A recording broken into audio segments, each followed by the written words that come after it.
Johnny Davis, welcome to Sports Management Podcast. Marcus, thanks for having me. It's great to have you on the show. You are the founder and CEO of Recon Sports, driving transformative growth and innovation in athlete data analytics and roster decision making. So quite interesting. So can you tell us a little bit more about your company? Sure. Like I said, I'm the founder of Recon Sports. What we do is we help mainly college football teams right now evaluate, develop, and predict the best rosters possible. We do that. We created a proprietary system and software that allows them to sync every data point within their organization. Right now, they have so much data, whether that be from GPSs and data that they're paying for or data that they're collecting in-house, but it all lives in these little silos. And what we do is we're able to synchronize all of that and then make custom models, tailored reports for the programs to now allow them to communicate and analyze the data and not have to put it all together. Interesting. So is it like you say roster decision making? Is it also can it be used for scouting purposes, or is it only like within your roster, or what are the capabilities of these systems? Yep, so it's both internally and externally. So you think internally, they have a lot more data points on their internal roster than they do on their external roster. So when it comes to internally, it's more about looking at how when a three-star athlete gets here, what do we need to do to develop him to be a five-star? So here's our development process, what they're looking in internally. But when it comes externally, it's now how do we go find them? What are some of the metrics that everyone can spot the five stars, but it's about spotting those three stars that are going to develop into five stars and develop into SEC All-Americans. So it definitely it's all about the evaluation process and finding out what works in your roster to then go find what you need to go, what are you actually looking for? And what is that avatar almost in every positions? These guys have, when you look at it, probably 13, 14 different positions. All of those positions can look vastly different. So now you're recruiting 14 different people and not just football players, if that makes sense. Yeah, definitely. And you mentioned there are a lot of data points. So what are, the different data points? Speed, precision, strength, like what are the data points? Yeah, great question.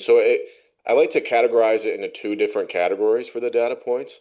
The first is what they're purchasing for the data. So, for example, they'll purchase GPSs, and that's tracking speed, velocity, acceleration. They have these cameras on the weight room that's in front of the bar rack. So when they're doing hand cleans, it shows them how fast they're moving the bar.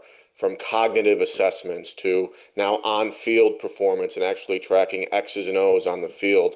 Now they spend a lot of money to collect all of that, but it kind of lives in those different platforms.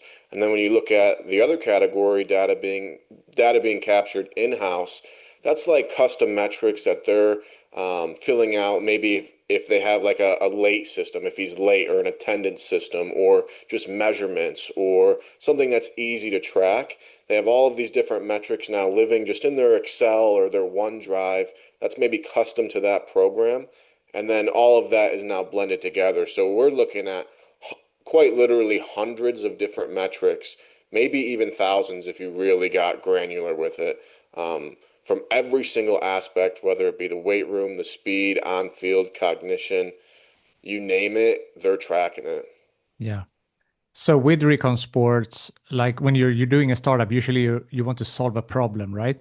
So in your case, it is to synthesize data more to have everything in one place. Was that the gap in the market that you saw? Yeah, so I actually started Recon Sports by helping high school football teams call the best plays on third down, and I did that for about 3 years. That's where we started, and I started this while I was in the Army. I went to West Point, played football there, and I wanted to be involved in data, be involved in sports again, and that's how I started the high school side. But once I got out of the Army and stepped into this full time and wanted to pivot to colleges, I noticed that the gap was not necessarily about calling the best plays on third down, but having the best players on third down. And a lot of teams could not figure out how to synchronize all of this without having to go hire a full-time data team. If you look at the NFL right now, you're going to see like 3 or 4 engineers on every single one of their staff directories just for football. You go look at some of the top colleges, you're going to see no engineers. Why? Because that costs a lot of money in salaries and time and whatnot. So that was definitely the gap in the market that I saw. And I was ready because I did all of that with high school and knew the data process now. I was able to fill that gap quite quickly. I understand. So now, like, how was the go-to-market strategy? You said you started with like more or less one team, and then it scaled. Was it, were you reaching out? Were someone, word of mouth? How was that process? There's definitely a process, especially being a almost at-home entrepreneur, if you will, a YouTube entrepreneur. You figure out what doesn't work a lot more than you figure out what works. So on the high school process, it was definitely just almost cold call, cold email, getting on podcasts. And my first college team actually saw me on a podcast, and they found me for this opportunity, this gap in the market, because they couldn't find anyone to solve it. So it was almost, I don't want to say luck of the draw. I was in the right place at the right time and ready for the opportunity. And but now as I'm trying to get it into more schools, that's $1 million question that you just asked there, right? How do you get into it? Even if the users like it, there's a whole chain of command and funding now in schools. So it's definitely been a process, and the go-to-market strategy has been fluid and figuring out what works and what doesn't. But yeah, that first one was just really getting out there and getting my name out there, showing my ability, and being ready for the opportunity when they called. Interesting. So, what has been the biggest challenge so far in scaling this company? The biggest challenge is, you know, it it's easy to feel good about maybe being a rock star and being able to do all of this stuff and do the development. But like you said, how do you scale that? How do I scale myself? I can't, there's only one of me. I can't do this 100 times or be in 100 different places at once. And, a lot of it is what I bring to the table and being able to hear what they're saying and know exactly what they want from a data perspective. So how do I scale that is a great question. What I've been doing recently is actually providing courses and one-on-one coaching for directors to teach them how to do it. And it's become very valuable, and it feels really good to do, honestly, because I'm showing them a lifelong skill, and they're going to be able to do this now even without me and show up to a staff meeting with certain reports that they built and that their coaches are looking at like, wait, where'd you get that? Oh, I made that. So I'm almost starting to maybe scale in a way that I'm just opening up my library and helping coaches and directors almost do it themselves while then still providing that, elite service of doing it for you. That's going to be harder to scale. But it's definitely a challenge. But I'll say one of the really good things about how I've been doing it is I control all of the development. So my development costs are very low, and that allows me to have a lot of flexibility with what I do because I'm not having to almost pay for the product. My time's valuable, but I don't necessarily have to pay for the product while I figure out how to scale and while still maintaining my current customer base. Yeah, that's an interesting angle.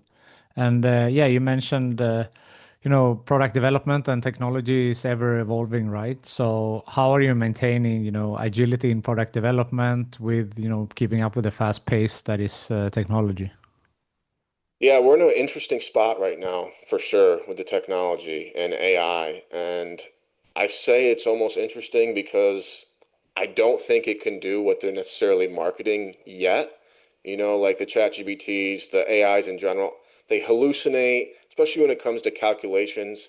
They're really not there yet, but it's coming. It's coming, and it's about being ready for it. I think the next big wave is the digital twin technology, to where if you have all of this data now, excuse me, all of this data now, and you're able to create a digital twin of your athletes and run simulations like that, um, that's definitely what we're gearing up towards. But in terms of AI right now, how I'm at least utilizing it and how the recon team is, we're almost utilizing it to make ourselves that much more efficient and our standard operations and maybe just documentation or certain ideas we're using it for. but it's almost like being able to be almost superhuman with what we can provide to our customer base because they don't necessarily want just an AI bot, especially when it's not there yet. Um, but it's something that I think in the next few years, the space of college football and data is going to look very different. And it's definitely about figuring out how to position ourselves for that moment rather than maybe today. Is how I look at it. Yeah. So do you see AI, machine learning, and computer vision as something that is might compete with what you do, or is it something that you can use within your technology as well? Definitely used within our technology for sure. And you think about, you know, in order to utilize AI and do everything that you just said, you're going to need all of your data in one place. So just getting it in one place is half the battle. To where if you had to build an AI that goes into all of these, 50 different data sources, compiles them, cleans them, and now you're able to put into a large language model.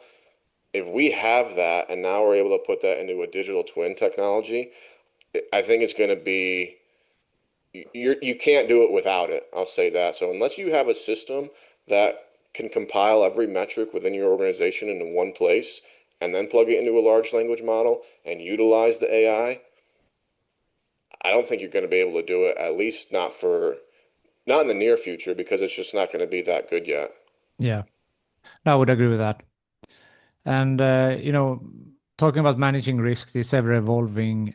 Sports markets can be, it's seasonal, and there are budget constraints, especially maybe in this educational system. You mentioned it before, they don't have the budget to have an engineer like they do in the Mhm. NFL. So, is that something you see as a risk to your business?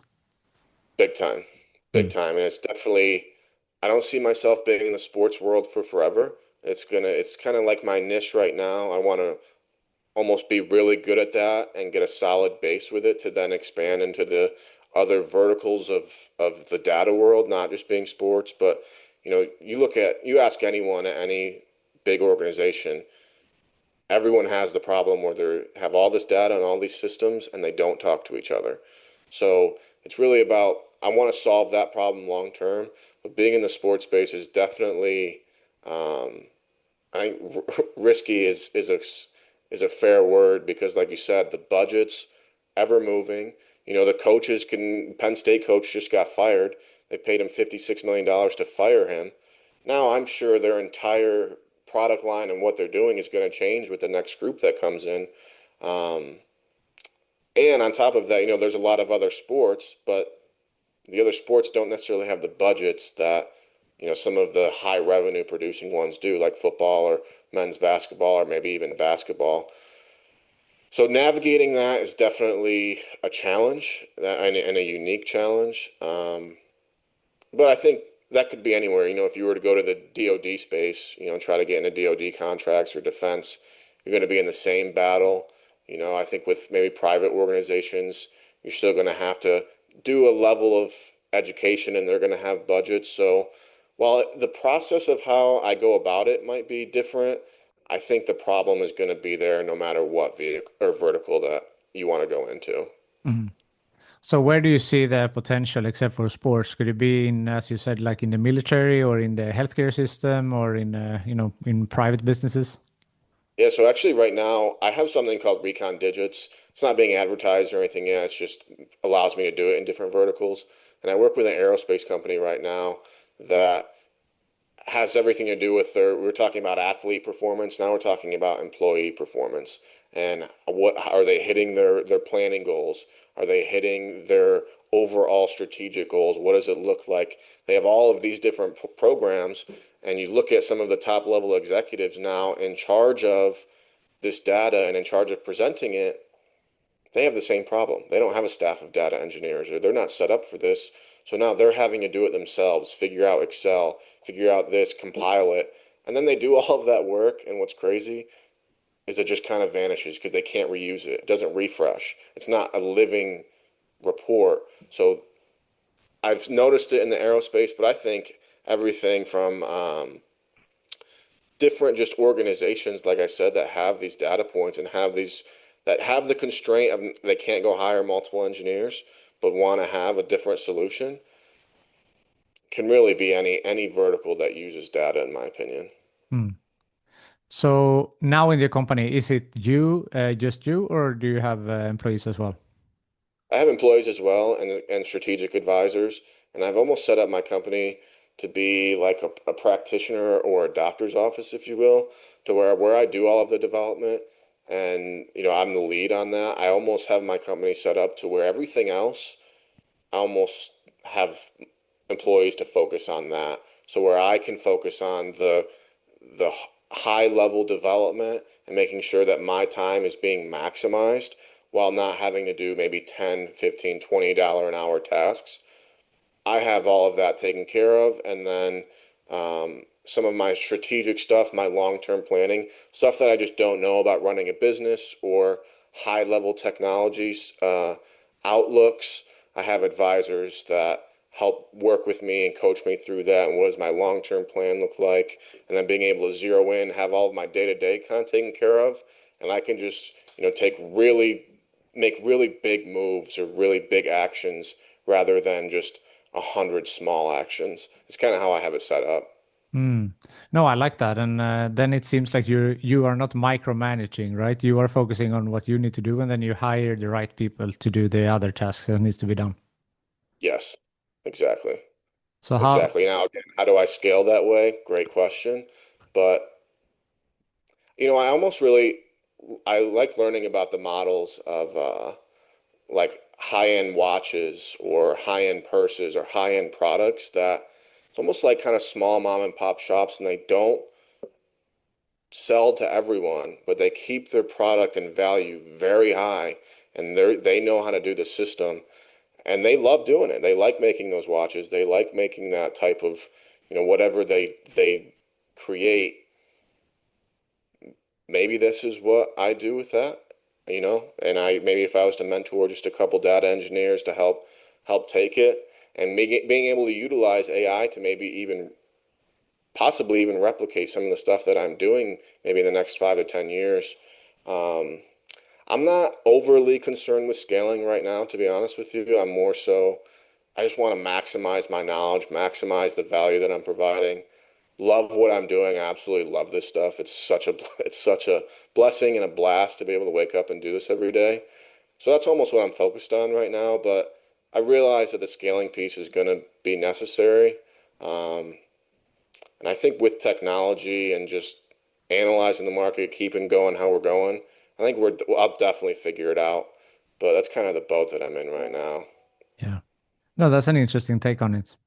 So you have an interesting background. You're a data systems engineer turned CEO. Also, you said also graduated from West Point, so served as an army officer before you started with this venture. So how do you feel like your military training has helped you in starting your own company and being a CEO?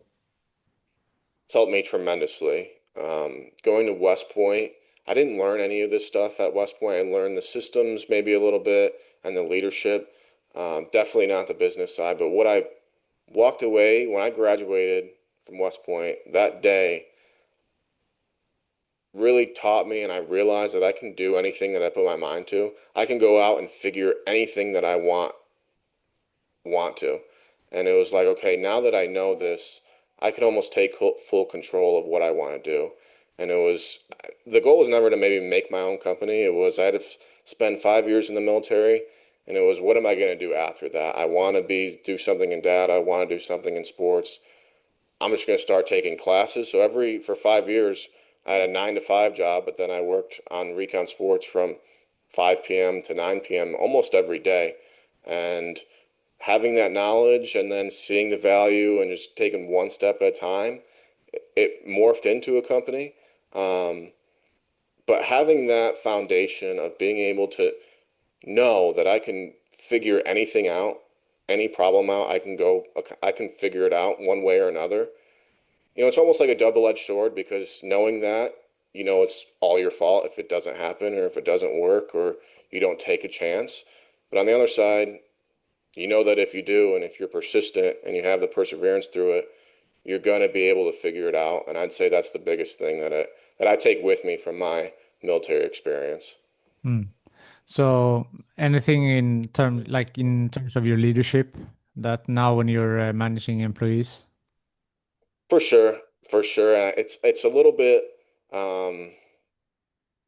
there's definitely a lot of micromanaging that goes on in the Army, and it's a different atmosphere and a different environment. So having to pivot to more so like what we're doing now in Recon Sports, and I don't want to be that micromanager. I want to get the good people and almost bring visions to life. I would say I'd learn a lot more on how not to do things, and that's just because this isn't the civilian world looks very different than the military. Um, but also now like being able to make sure that I still have that human aspect when running a business. It's easy to kind of get into just like kind of cutthroat and performance is the only thing. To where in the military, you need to take care of people and you need to take care of your soldiers and know that if their home life, if their outside the office life is not going well, that's going to directly impact what they're doing inside the office or out in the field. So that definitely taught me a lot. And now having my own employees, making sure that I still have that human pulse check and not just like a boss check or just a performance check where I'm only looking at metrics of success and not looking at them as human beings and making sure that I'm there as a leader and not just a boss. Mm. Yeah, I like that. So obviously the military is a very disciplined environment, right? And startup life might not be so like it needs discipline, but it's not every day is the same. It's new challenges that appear. So what is the biggest mindset shift that you had to make from being in the army versus being an entrepreneur? Biggest mindset shift I had to make was um, not being motivated. I'm sure there's a better way to say this, but not being motivated by punishment. If I wasn't at a workout or wasn't at something, I was going to be punished. So that's doing that, being in that culture for 10 years, you become motivated by not having negative consequences. Now, getting into the real world and the entrepreneur world, no one's going to come yelling at me if I don't get up in the morning. No one's going to write me up for not doing a certain thing. So the amount of discipline that I need to have with myself now really needed to skyrocket. And because no one was going to yell at me for not doing anything, I needed to make sure that I was, in a sense, yelling at myself for not doing things and holding myself to that daily high standard, what I wanted to do.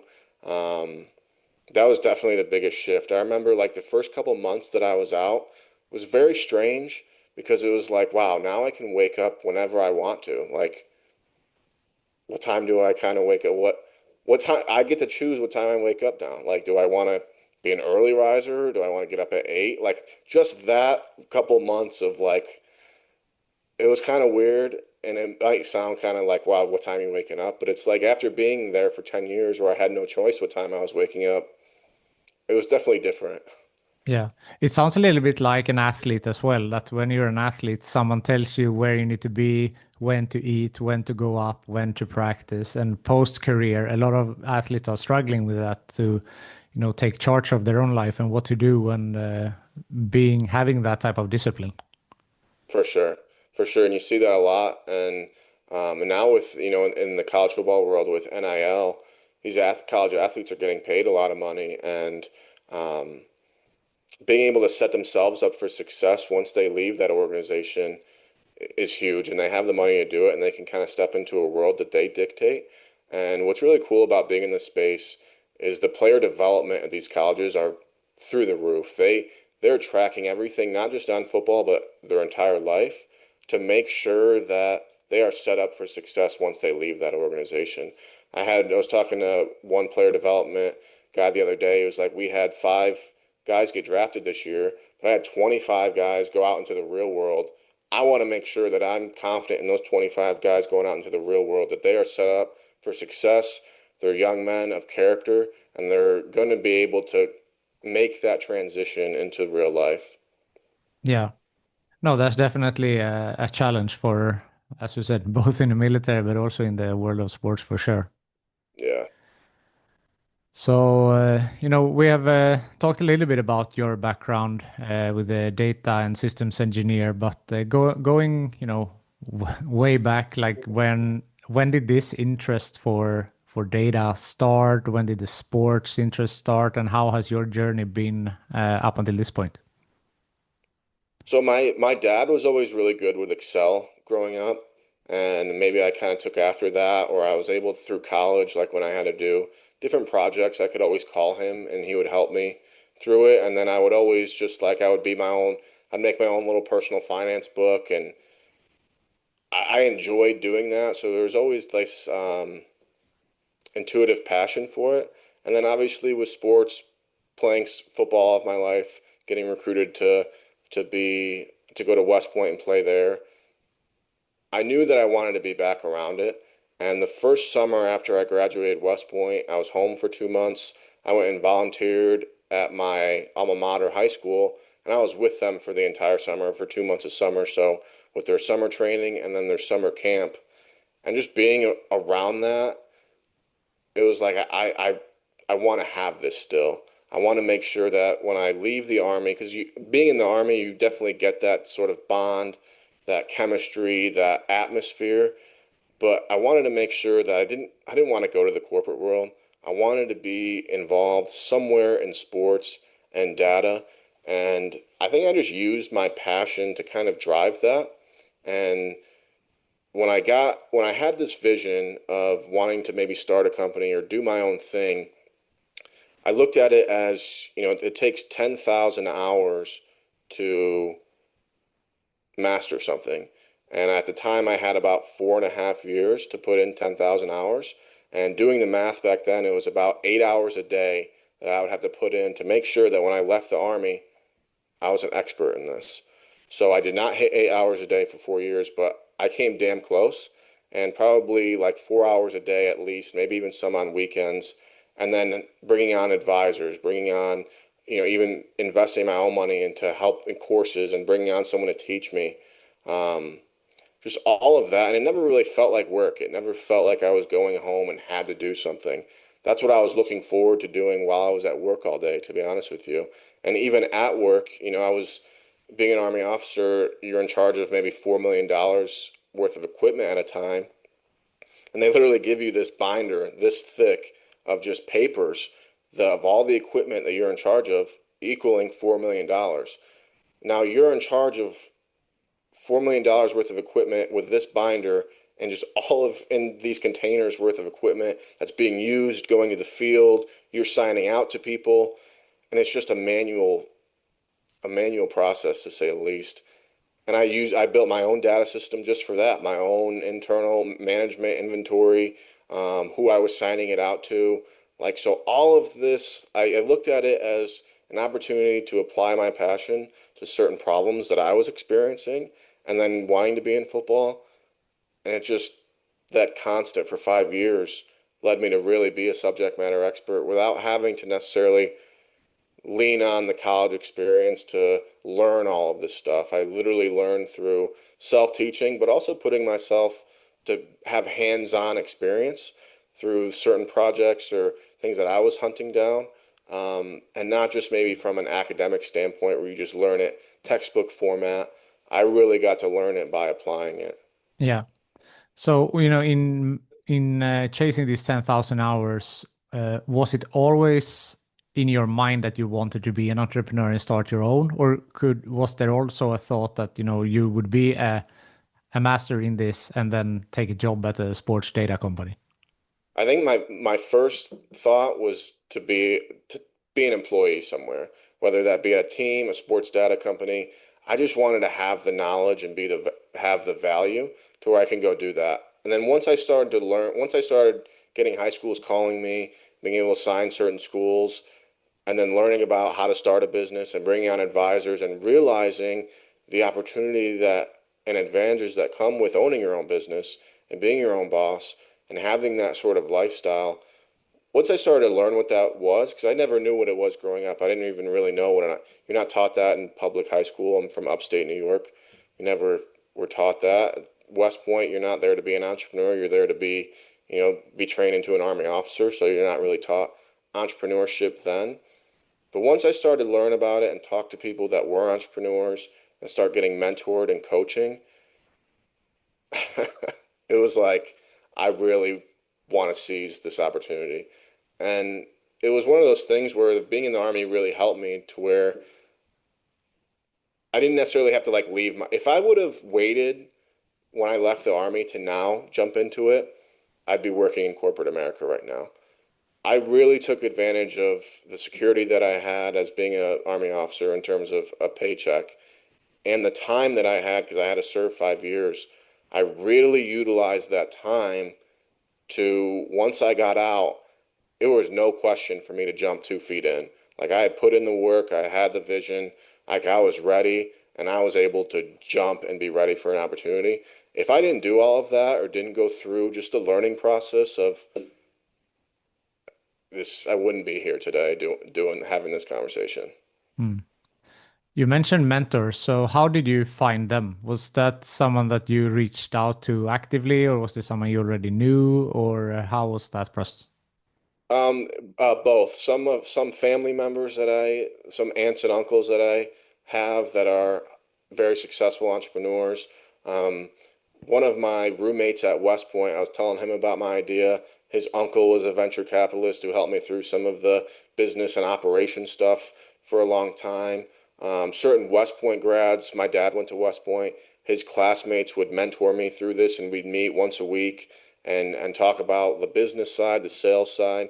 So I was constantly looking to have conversations, constantly seeking mentors, seeking advisors, and maybe not from the standpoint of, hey, I want you to be my mentor for the next year. We meet every week. But hey, an hour of mentorship with me and you on the phone right now, I was able to extract so much knowledge from those conversations to then now go apply them into my life. Is how I went about finding those at all levels. Hmm. What is the biggest thing that you feel like they have helped you with? Time compression, being able to um, not have to figure everything out myself or realize being able to see some of the mistakes before going through them has been huge. Um, and also, when we talk about going through universities and now the contracts that are involved and making sure legally I'm set up right and making sure legally I'm presenting myself professionally, a lot of advisement on how to put those contracts together, how to make a statement of work, how to actually go about the procurement of it. Um, Having all of that knowledge for an hour on Zoom, once a month, once a week, it's just invaluable, like quite literally invaluable. Yeah. No, I've talked a lot about that on this podcast to have mentors as specifically when you're young and up and coming in the industry, but also for some positions, there are coaches for CEOs, there are coaches, for different positions, and you can always learn something from someone who has done what you have done or have similar experience. Big time, big time. And I think that's almost one of the major things that I think younger people miss out on or don't realize how to do, especially when you graduate college and you're, say, 22 years old. I think from 22 to maybe 30, you really need to invest in yourself.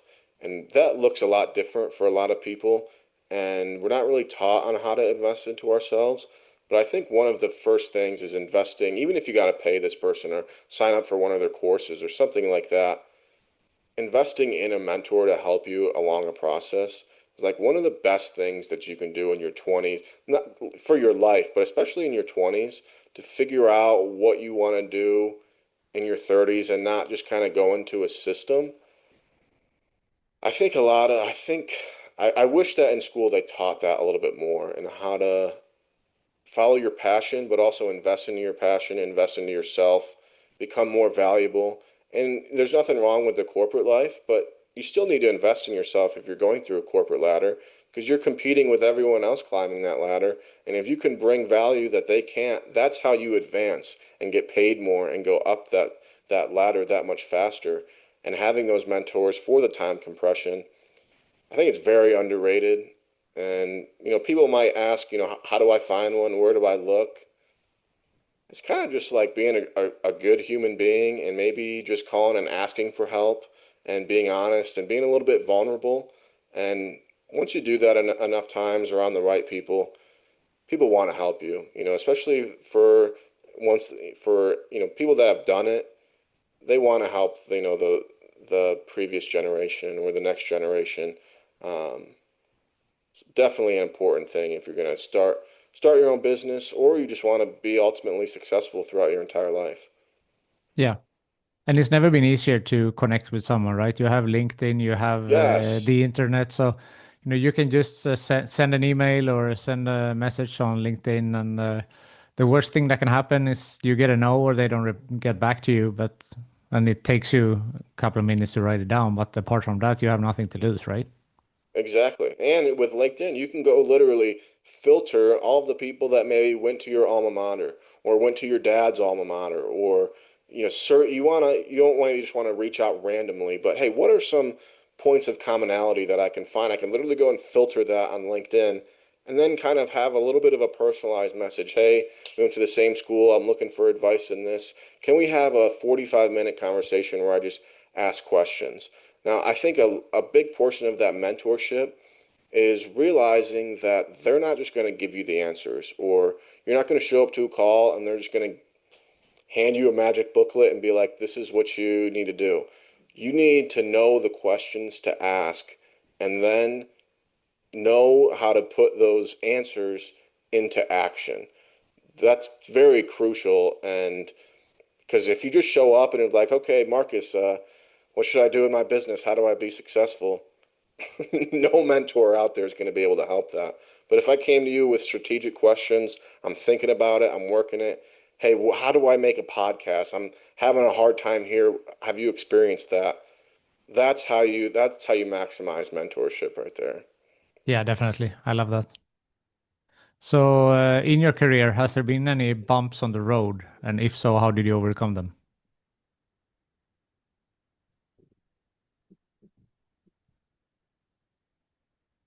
It's tough hearing no a lot. I would say every time that you're being in a sales position when you're told no, it's almost like a small bump in the road, and some can be bigger than others.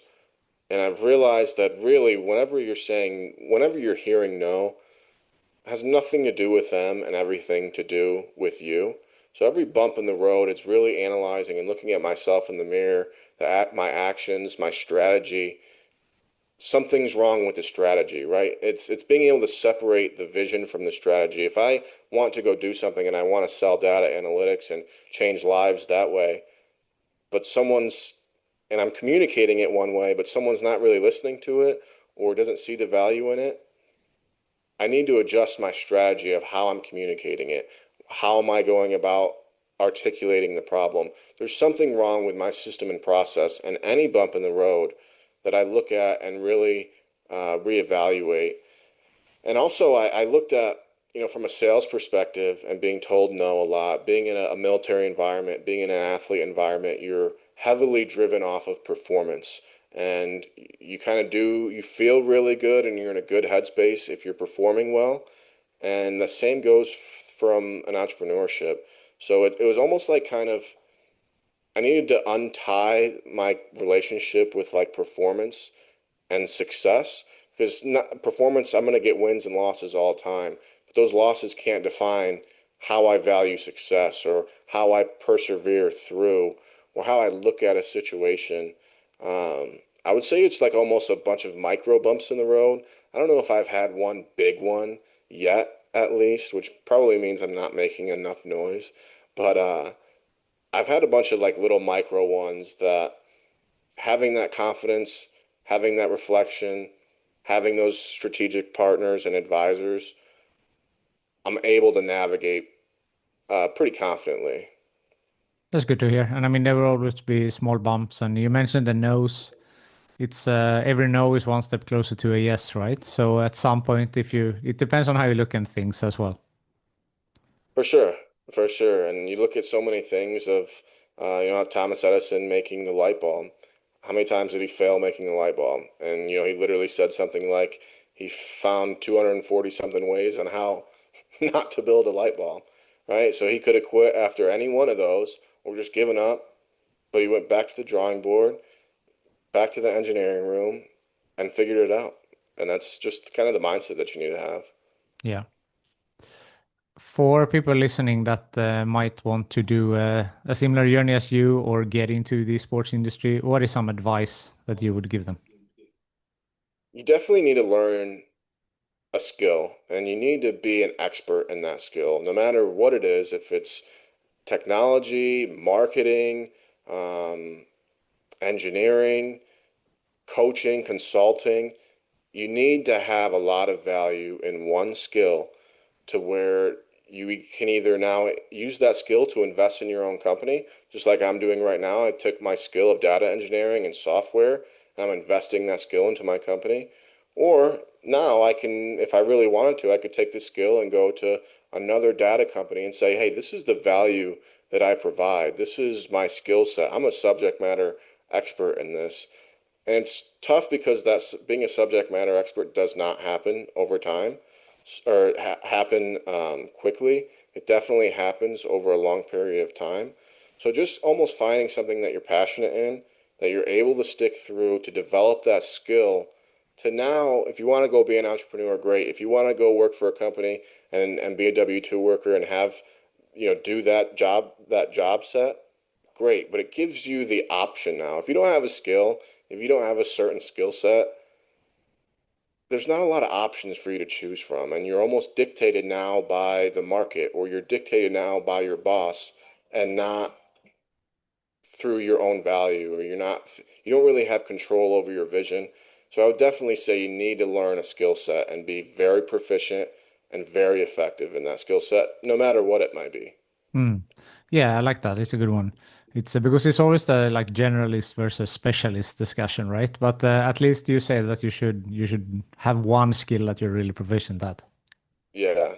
And if you're gonna you see a lot of times people that are really good conversationalists that aren't entrepreneurs might be like, "Oh, I'm a great salesman," or just because I can talk, have great conversations, I can go sell something. That is not the case. There's almost like a certain language to selling products that we're not really taught. I think that one of the skills that you need to have is being able to sell and negotiate, not just products, but you're selling and negotiating every day in your life, even if you don't notice it. And being able to, it's almost like problem solving. It's not a conversation, it's a problem set. When you go and you present, you try to find a problem, here's a solution for it, here's why you should have it. It has nothing to do with how good I can ask you how your day is going or have a friendship. But if you can go sell something and then provide a skill behind that, you can open a lot of doors for yourself and not have to be that reliant on other people. Exactly. I like to end on a networking question. So, who from your network do you think would be a good guest on this show? I think I love throwing Travis Taylor's name out there. He's the player development director for the University of Tennessee, and he provides a great perspective on college athletes today and that development piece of it's all he's big on transition. So when they get to the university, what's that transition? And when they leave the university, what's that transition? I think it's very powerful because it shows that we all need to have a transition in life. Um, I think he would be a really good one. Um, and then there's a couple reaching out to like certain of the companies out there that have started this, like maybe Perch, Catapult, Elite Form, having them come on and share their journey through the entrepreneurship and maybe zero in on their one metric that they provide in the technology side, um, I think would be really cool. Yeah, definitely. Good tips right there. Yeah.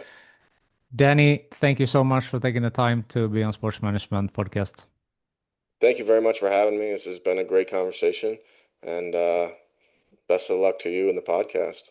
Thank you.